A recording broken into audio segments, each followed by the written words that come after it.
আচ্ছা, রায় Martin question ব্যাংকের একটি গুরুত্বপূর্ণ প্রশ্ন, এটা হচ্ছে সাইক্লোহেক্সানোন। এই যৌগটার নাম হচ্ছে সাইক্লোহেক্সানোন এবং তার মধ্যে দেওয়া হচ্ছে সোডিয়াম অ্যাসিটাইলাইট 1 নম্বরে, আর 2 নম্বরে দেওয়া হচ্ছে H2 আর H+, মানে আম্লিক আদ্র বিশ্লেষণ করা হচ্ছে। সো এখানে হবেটা কি জিনিসটা, সবার প্রথমে যে যৌগটা রয়েছে সাইক্লোহেক্সানোন, এখানে যে কার্বনটা আছে এক্স্যাক্ট এই কার্বনটায় 4টে বন্ড আছে। সোডিয়াম অ্যাসিটাইলাইট এই যৌগটা আছে সংকেতটা কি CH triple bond C Na+,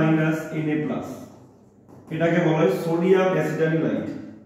ঠিক, এবার এই নেগেটিভটা এইখানে অ্যাটাক করবে, যে কোনো নিউক্লিওফাইল কার্বনিল কার্বনে অ্যাটাক করে, এটা হচ্ছে কার্বনিল কার্বন।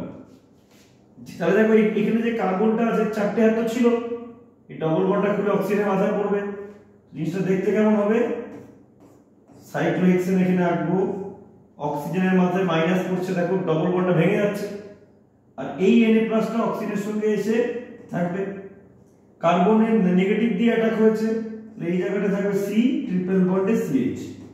দেখো পরের স্টেপে কি দিয়েছে H+, এর মধ্যে যদি H+ দেওয়া হয় এই H+টা O এর সঙ্গে লাগবে, সো প্রোডাক্ট হবে এইরকম, এইখানে OH হবে আর এই জায়গাটা C ট্রিপল বন্ড CH, এটা হবে এন্ড প্রোডাক্ট। ওকে।